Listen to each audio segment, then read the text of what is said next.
पगलाइल बानी साड़ी सब रंग पर चुम्मा लिए सारे अंग पर पटक के राजा जी पलंग पर चुम्मा लिए सारे अंग पर पटक के राजा जी पलंग पर।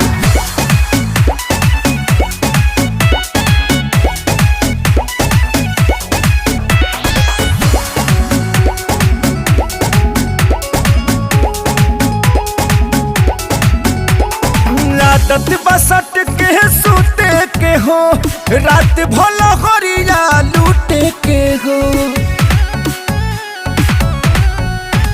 अरे अब बोला के तना प्यार करबा लागे नदिया में कोड़ के इनार करबा।